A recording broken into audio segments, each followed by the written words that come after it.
Salut, bienvenue dans ce nouveau numéro de NUM Rendez-vous du samedi 23 mai 2020. Avant de te résumer toute l'actualité du numérique et du digital et te parler des dernières news sur Google, Apple, Facebook, Amazon, Microsoft, Spotify, Twitter, etc., j'aimerais avant te montrer la liste des films et des séries qui débarquent sur Netflix au mois de juin 2020.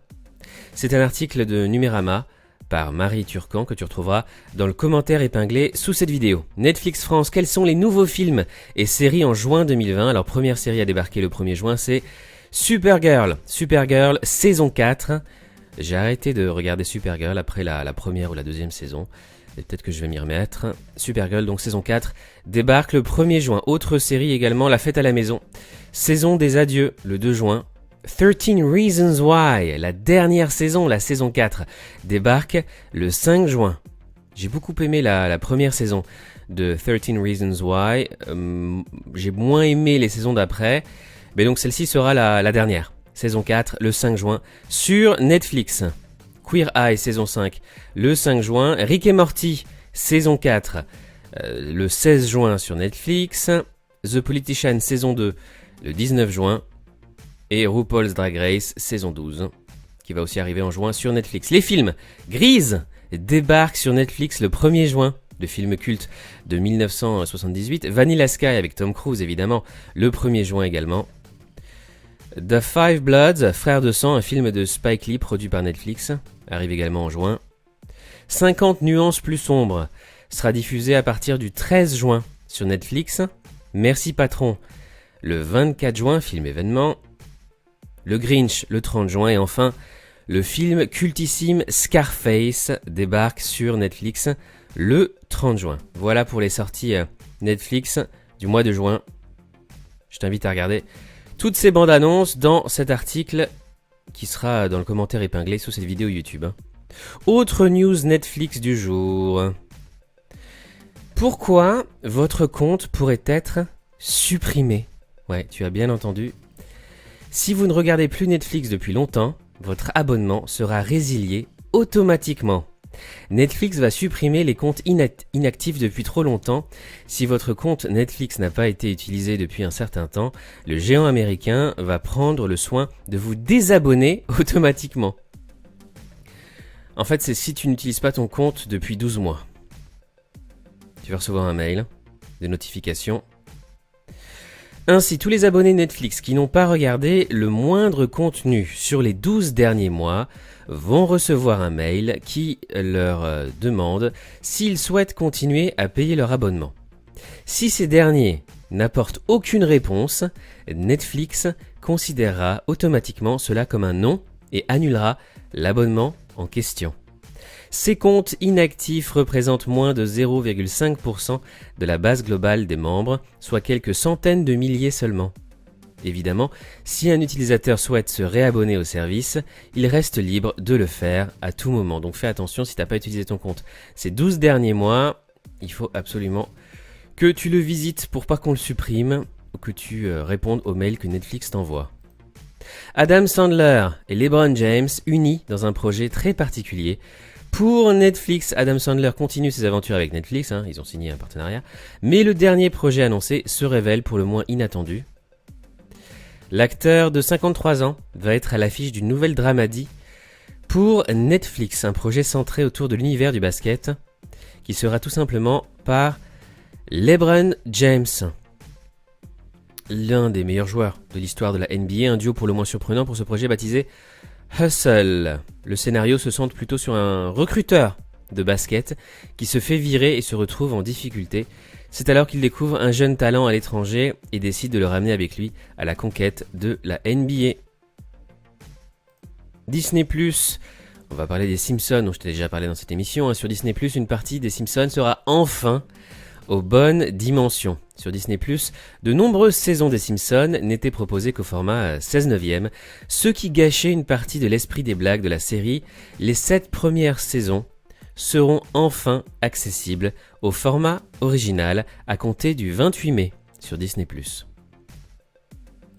HBO Max, la nouvelle plateforme de streaming de Warner Media qui arrive à la fin du mois aux États-Unis, juste avant son lancement, HBO Max multiplie les partenariats de diffusion. Une course contre la montre est lancée pour maximiser les chances de succès de la plateforme. Ce sera une plateforme donc à $15 par mois. L'abonnement sera à $15 par mois aux États-Unis. Le lancement de HBO Max est une étape importante pour notre entreprise, déclare le président de Warner Media Distribution, Rick Warren, à Variety. Et nous sommes ravis que ces précieux partenaires soient à bord. Pour ce départ, grâce à notre vaste réseau de distribution, des millions de clients auront immédiatement accès à une expérience de streaming de premier ordre le 27 mai. Plusieurs partenariats viennent en effet d'être conclus. Ainsi, les utilisateurs de la Xbox One, de la PlayStation 4, d'Altis USA, de Verizon TV, Contour ou encore Fios pourront utiliser la plateforme sur leurs services respectifs. Ces noms s'ajoutent aux contrats signés avec des entreprises prestigieuses telles qu'Apple, Google, Hulu, qui proposeront le service de streaming dès le jour de sa sortie à leurs utilisateurs. Vraiment hâte de voir débarquer HBO Max en France avec toutes les productions Warner et HBO. Dans le reste de l'actualité, comme d'habitude, dans cette émission, on va parler des GAFAM. Top 10 des marques tech, Apple perd du terrain, Apple perd du terrain, Amazon arrive en tête du classement des marques high-tech de Brand Finance devant Google et Apple.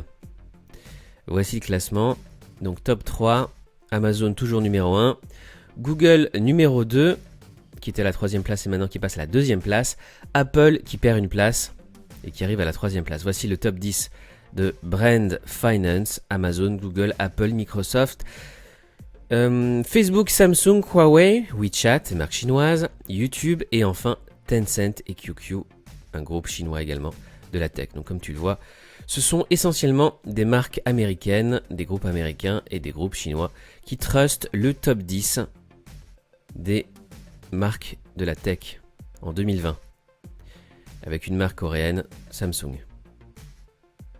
Aucune entreprise française et aucune entreprise européenne, malheureusement. Comme je le souligne très souvent dans cette émission. Facebook qui a fait la une de l'actualité, notamment avec les déclarations de Mark Zuckerberg sur le télétravail, également avec ses nouvelles fonctionnalités pour concurrencer Amazon dans le e-commerce. Publier des photos de vos petits-enfants sur Facebook peut vous conduire en justice. Ouais, j'en avais déjà parlé dans cette émission. Gare aux photos de vos enfants et de vos petits-enfants. Donc si t'en as marre des personnes qui publient tout le temps des photos de leurs enfants sur Facebook, envoie-leur cet article. Si vous publiez sur les réseaux sociaux des photos de vos enfants ou petits-enfants, sans leur accord évidemment, puisqu'ils ne sont pas encore majeurs, cela pourrait vous conduire devant les tribunaux. C'est ce qu'illustre un récent fait divers néerlandais où une grand-mère a été poursuivie par sa fille pour avoir mis en ligne des photos de ses petits-enfants sans l'accord de la mère. Facebook veut être en avance sur le télétravail. Mark Zuckerberg a annoncé lors d'une réunion en interne que les employés de Facebook pourront continuer sous certaines conditions à travailler à domicile de manière permanente s'ils le souhaitent. Après les déclarations du CEO de Twitter qui disait que tous ses employés pouvaient travailler désormais en télétravail. Pour toujours. Facebook mise sur le télétravail permanent pour 50% de ses employés d'ici 5 à 10 ans. Post-coronavirus, le monde du travail ne sera très certainement plus le même. Facebook prépare le futur du télétravail grâce à la réalité mixte. Voici à quoi pourrait ressembler le télétravail dans le futur, quand le virtuel se mêle au réel. Le géant des réseaux sociaux a mis au point un dispositif spectaculaire qui pourrait changer la face du travail à distance en mêlant monde réel et monde virtuel. C'est Andrew Bosworth, responsable de la réalité augmentée et de la réalité virtuelle chez Facebook, qui en a fait la démonstration sur son compte Twitter à travers la courte mais néanmoins impressionnante vidéo d'un test réel. On regarde.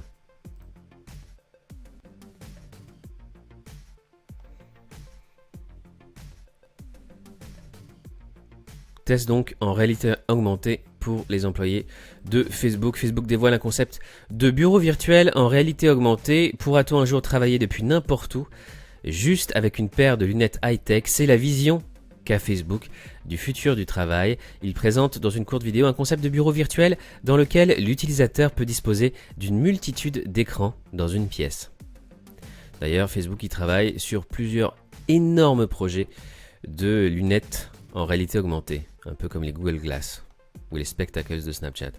Facebook et Instagram proposent une offre de boutique e-commerce. J'en ai déjà beaucoup parlé cette semaine dans mon émission NUM Rendez-vous. Ça s'appelle Facebook Shops. Facebook Messenger se dote de nouvelles fonctionnalités pour vous protéger des arnaques et des imposteurs. Facebook lance une série de nouvelles fonctionnalités sur Messenger afin de protéger les utilisateurs contre les arnaques. Après les personnes, Facebook veut aussi identifier les articles sur les photos. Shops, Facebook Shops, n'est que le début de l'offensive de Facebook dans le e-commerce. Le numéro 1 des réseaux sociaux va également proposer une intelligence artificielle qui identifie les articles présents sur les photos pour que l'utilisateur puisse acheter ceux-ci en quelques clics. GrokNet, la nouvelle intelligence artificielle de Facebook, capable d'identifier automatiquement les articles que vous mettez en vente. Facebook met le paquet sur Marketplace et Shops afin de concurrencer toujours plus Amazon dans le e-commerce. Facebook organise le retour de ses employés avec de nouvelles mesures. Le but est clair, faire respecter la distanciation sociale, quitte à sacrifier quelques plaisirs. Workplace, l'outil de messagerie d'entreprise de Facebook, plateforme collaborative, a désormais 5 millions d'utilisateurs. Facebook poursuit son bonhomme de chemin sur le marché des logiciels d'entreprise. Sa solution de discussion de groupe Workplace compte désormais 5 millions d'utilisateurs payants. C'est une progression de 40% par rapport au mois d'octobre 2019, même si Workplace reste loin derrière le leader du marché, Microsoft Teams. Facebook Workplace s'équipe d'une solution de visio pour contrer Zoom. Facebook lance Workplace Rooms pour la visioconférence de travail. Workplace from Facebook passe les 5 millions d'utilisateurs payants, c'est incroyable, avec plus de 20 millions d'utilisateurs mensuels actifs. WhatsApp de Facebook. WhatsApp teste une nouvelle façon ultra simple d'ajouter des contacts. WhatsApp teste en bêta une nouvelle fonctionnalité qui permet d'ajouter quelqu'un dans la liste de contacts en scannant un code QR code. Apple Contract Tracing. Apple et Google lancent leur API. J'en ai déjà beaucoup parlé dans cette émission. Les agences de santé publique peuvent maintenant utiliser la solution proposée par Apple et Google pour le contact tracing. iOS 13.5. Apple déploie sa mise à jour spéciale Covid-19 sur iPhone.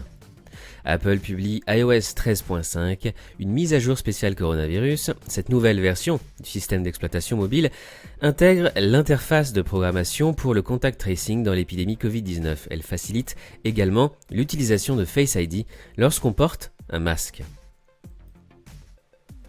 Le dernier film de Tom Hanks va débarquer directement sur Apple TV+. Privé d'une sortie en salle, le film Greyhound ira directement sur la plateforme de streaming.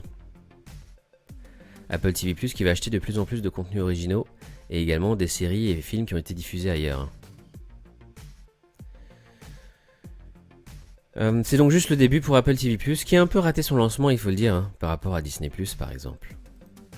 Apple songerait à ne pas livrer d'écouteurs avec l'iPhone 12. Apple pourrait prendre une décision qui ne fera pas l'unanimité. Les iPhones pourraient-ils être vendus sans écouteurs AirPods ? Apple pourrait arrêter de fournir des écouteurs filaires avec ses iPhones. Ce serait un moyen pour la multinationale de vendre toujours plus d'AirPods. Google annonce de nouvelles fonctionnalités d'accessibilité pour Android. Google fait plein de nouvelles fonctionnalités d'accessibilité pour son écosystème. Une nouvelle application pour accéder facilement aux fonctionnalités d'Android. Google vient de lancer une nouvelle application appelée Action Block sur Android, disponible sur Play Store. Celle-ci est compatible avec les appareils sous Android 5.0 ou plus récent. Action Block a été créé pour aider les personnes ayant des déficiences cognitives ou des troubles cognitifs liés à l'âge à exécuter des tâches plus facilement sur leur smartphone. En effet, certaines actions qui peuvent nous paraître simples sur nos smartphones ne le sont pas pour ces personnes. Et pour aider Celle-ci, la nouvelle application de Google, permet de créer des cartes qui sont des raccourcis vers des actions sur le système d'exploitation. Comme vous pouvez le constater avec cette animation, une carte peut par exemple être un raccourci vers un contact rapide pour lancer la caméra et prendre un selfie.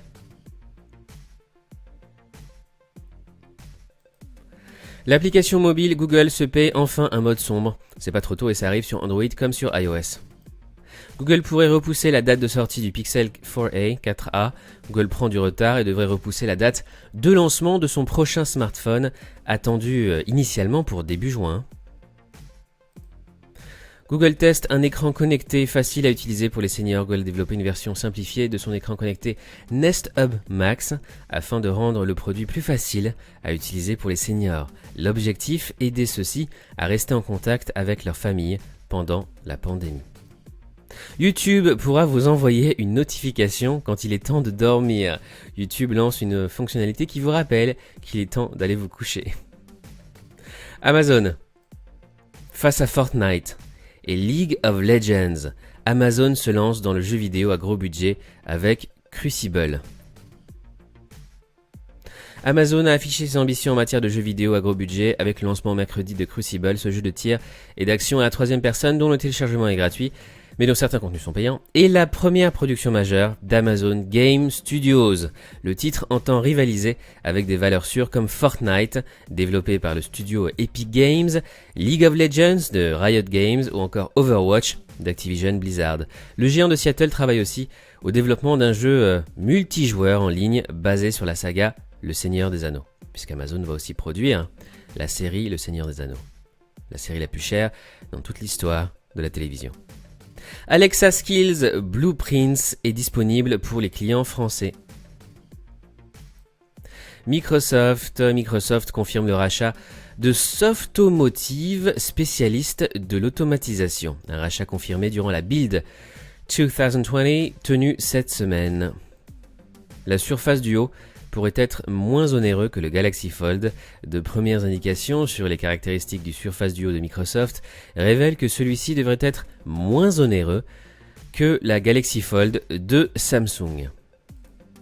Le solitaire de Microsoft fête ses 30 ans et tente de battre un nouveau record. Le vénérable jeu qui est apparu en 1990 avec Windows 3.0 est toujours joué par plus de 35 millions de personnes par mois, c'est incroyable. J'avais pas idée. 35 millions de personnes par mois jouent encore à ce jeu donc solitaire créé en 90 par Microsoft. N'as-tu Tesla stoppe les poursuites judiciaires envers le comté d'Alameda dont je vous avais déjà parlé dans cette émission. Elon Musk arrête finalement les poursuites envers le comté d'Alameda sans explication. Si vous avez prévu de commander une Tesla avec pilotage automatique, dépêchez-vous. Elon Musk vient d'annoncer que l'option Full Self-Driving des Tesla allait encore subir une forte augmentation de tarifs. Tesla déploie Fallout Shelter dans ses voitures avec la mise à jour 2020.20. Les modèles S et autres modèles X vont bientôt recevoir une mise à jour de leur système. Celle-ci développe la partie jeu des Tesla avec l'ajout du jeu mobile dérivé de l'univers de Fallout. Autre news tech du jour, Tinder lance un mode global gratuit qui permet d'échanger avec n'importe qui dans le monde. C'est un vrai changement de stratégie pour l'application de rencontre. Et ce test pourrait être généralisé peut-être dans quelques mois, ce mode global sur Tinder. Samsung présente Terrace, une télévision d'extérieur. Quoi de mieux qu'une terrasse pour agrémenter votre terrasse? Voilà à quoi ça ressemble. Shopify dévoile son compte bancaire gratuit pour les utilisateurs de la plateforme. J'en ai déjà beaucoup parlé ces derniers jours. Twitter, contrôlez qui peut répondre à vos tweets. Twitter teste de nouveaux paramètres de contrôle pour permettre aux utilisateurs de choisir l'audience qui est autorisée à répondre à leurs tweets. Twitter teste la fonction qui peut répondre à ce tweet. J'en ai aussi beaucoup parlé dans cette émission ces derniers jours. Twitter ajoute son compteur de retweets à Android et le web. Twitter a rendu plus facile de voir les tweets de citation sur iOS le 12 mai dernier et de nouvelles fonctionnalités sont maintenant disponibles sur Twitter pour Android et pour le web. Pinterest lance Shopping Spotlights, l'outil parfait en e-commerce. Toutes les tendances Récente, e-commerce sur Shopping Spotlight. Selon le communiqué de Pinterest, les utilisateurs pourront facilement choisir et acheter des produits sélectionnés en fonction des tendances actuelles sur Pinterest, ainsi que des choix des influenceurs mode et éditeurs. Les tendances récentes, comme la couleur de la cravate, le maquillage intergalactique ou encore les maisons en terre cuite, sont désormais entièrement disponibles sur Pinterest via Shopping Spotlight, grâce à l'apparence d'un magazine éditorial. Suivre les dernières tendances, choisir puis acheter les produits d'influenceurs est devenu très facile. Les listes de produits seront organisées par des rédacteurs invités et des leaders de la mode, dont la journaliste et rédactrice américaine, éditrice en chef de Teen Vogue, Elaine Welteroth, la blogueuse de mode Blair Eady et la décoratrice d'intérieur Sarah Sherman Samuel. Le choix des articles apparaît grâce à l'onglet de recherche et présente diverses épingles de produits directement liés aux pages des e-commerçants. Cette nouvelle fonctionnalité est disponible sur Android et bientôt sur iOS.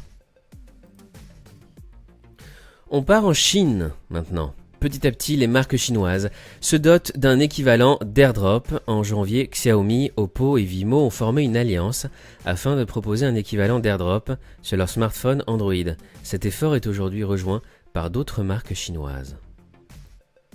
Les hackers chinois continuent de s'attaquer aux éditeurs de jeux vidéo. Des chercheurs ont détecté un nouveau cheval de Troie chez le groupe Winty, connu également pour avoir piraté les serveurs de CC Cleaner et d'Asus.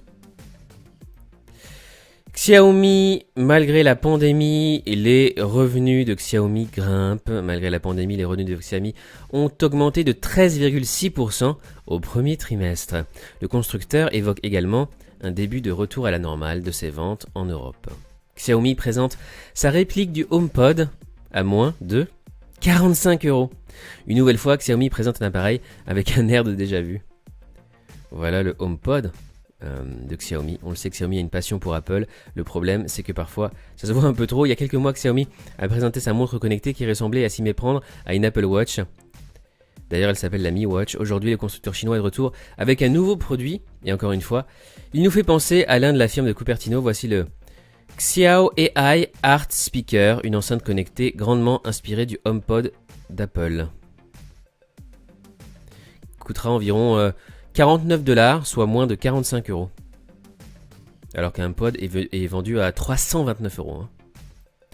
Le prochain bracelet Mi Band de Xiaomi aurait un capteur SPO2 et intégrerait Amazon Alexa. Une nouvelle rumeur concernant le successeur du bracelet Mi Band 4 de Xiaomi, le gadget aurait un capteur SPO2, niveau d'oxygène, ainsi qu'une intégration avec Amazon Alexa.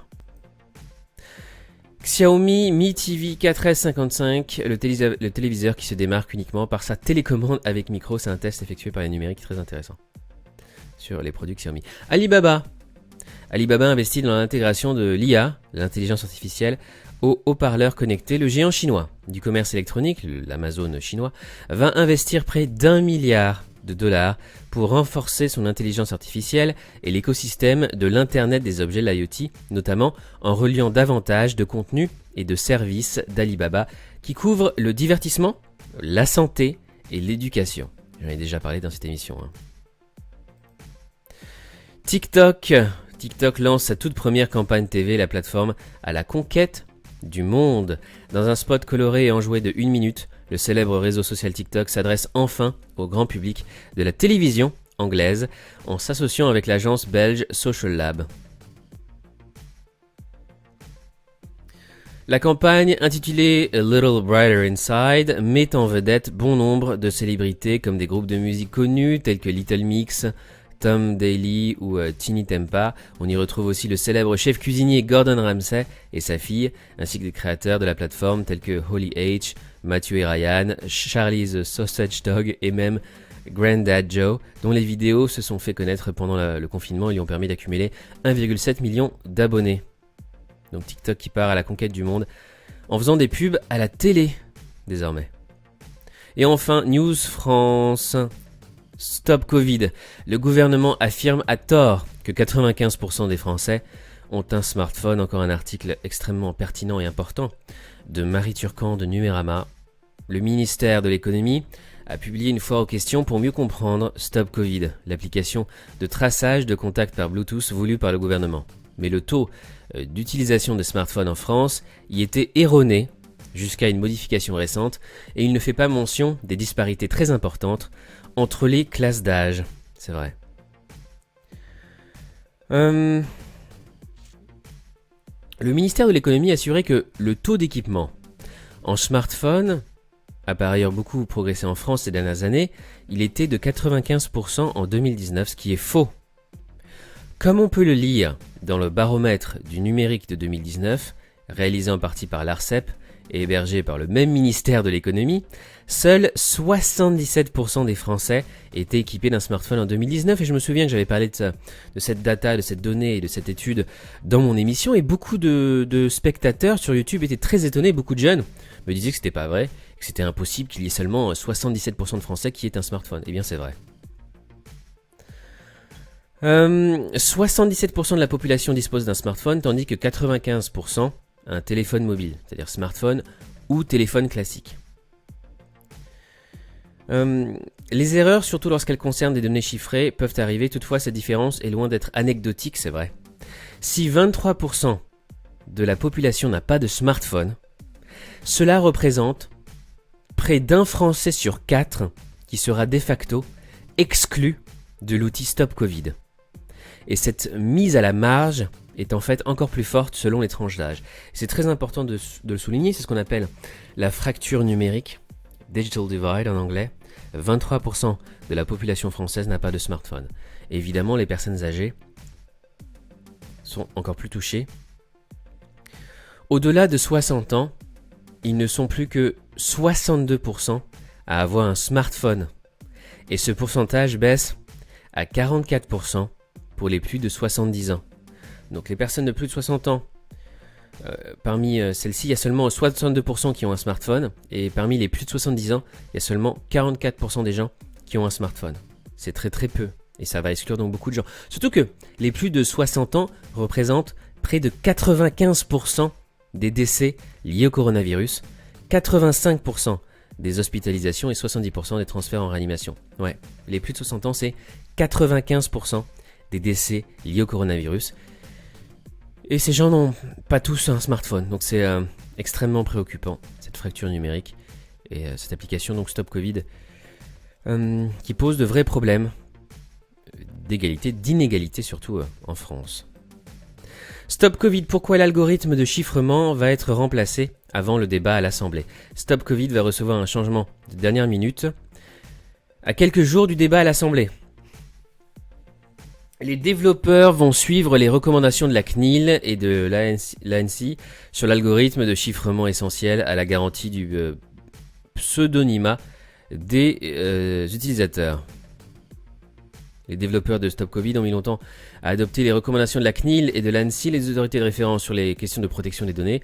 Dans la dernière version du code de Stop Covid, publiée le 12 mai par l'INRIA, l'application utilisait l'algorithme 3DES pour chiffrer l'identifiant des utilisateurs, l'information la plus sensible de l'application. Pourtant, cet algorithme vieillissant avait été déconseillé plus de 2 semaines auparavant par les autorités qui lui préféraient un algorithme de chiffrement plus récent nommé Skinny 64/192. Après que des chercheurs ont pointé le problème sur Twitter, l'INRIA a annoncé que Skinny serait finalement implémenté la semaine prochaine, à quelques jours du vote qui aura lieu le 27 mai, alors qu'il s'agit d'un changement majeur. No comment. Wikipédia, le compte Twitter qui signalait les abus venant de l'Assemblée nationale renonce. Le compte WikiAssemblée qui exposait les retouches suspectes venant de l'Assemblée nationale sur des articles de Wikipédia annonce l'arrêt de ses activités. Aucune explication publique n'a été donnée. Decathlon lance la location de vélos longue durée à partir de 27,90 € par mois. J'en ai déjà parlé dans cette émission. Decathlon met en place un service de location de vélos longue durée, entretien de base inclus. Au total, sont disponibles 28 modèles, dont certains à assistance électrique.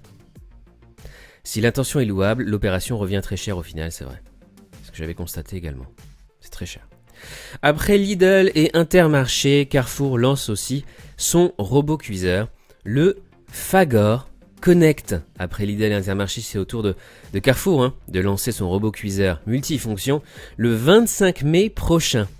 Le Fagor Connect se présente comme le robot connecté le moins cher du marché. Et enfin, on termine cette émission par un petit point culture geek. Les masques de Bane, le personnage de Batman, en rupture de stock. Puisque les masques deviennent des accessoires comme les autres, pourquoi ne pas porter celui de son super vilain préféré? Il n'y a même pas de photo de Bane dans cet article, c'est dommage. J'aurais aimé te le montrer, voilà. Si, c'est là. Je l'avais pas vu. Le fameux masque de Bane dans les films Batman. Tenet, le nouveau film de Christopher Nolan, présenté sur Fortnite. Warner Bros. A décidé de diffuser la bande-annonce du film Tenet, les films événements, en avant-première sur Fortnite, qui devient un média à part entière. Cette nuit à 2h du matin, les joueurs de Fortnite ont eu la bonne surprise de découvrir une nouvelle bande-annonce pour le film événement du réalisateur Christopher Nolan, Tenet, avec John David Washington et Robert Pattinson notamment. Fortnite, un nouveau média à part entière. Warner Bros. N'est pas le premier studio américain à avoir opté pour le jeu d'Epic Games pour créer un événement autour d'un film à venir. En effet, en fin d'année dernière, Disney avait lui aussi décidé d'utiliser Fortnite pour diffuser quelques extraits exclusifs de Star Wars 9. Plus récemment, c'est Travis Scott qui donnait un concert virtuel sur Fortnite, réunissant pas moins de 12 millions de spectateurs le premier jour. Faut dire qu'avec 350 millions de joueurs enregistrés, Fortnite a de quoi attirer bon nombre d'annonceurs. Rien que pour le mois d'avril 2020, les serveurs de Fortnite ont enregistré un total de 3,2 milliards d'heures de jeu. Incroyable. C'est tout pour aujourd'hui. Merci d'avoir regardé NUM Rendez-vous. On se retrouve très bientôt sur ma chaîne superfan.fr. Si tu apprécies mes émissions, n'oublie pas de liker, de laisser un pouce en l'air, de commenter et de partager mes vidéos. Merci beaucoup. Je te souhaite un excellent week-end. À bientôt. Salut. Ciao.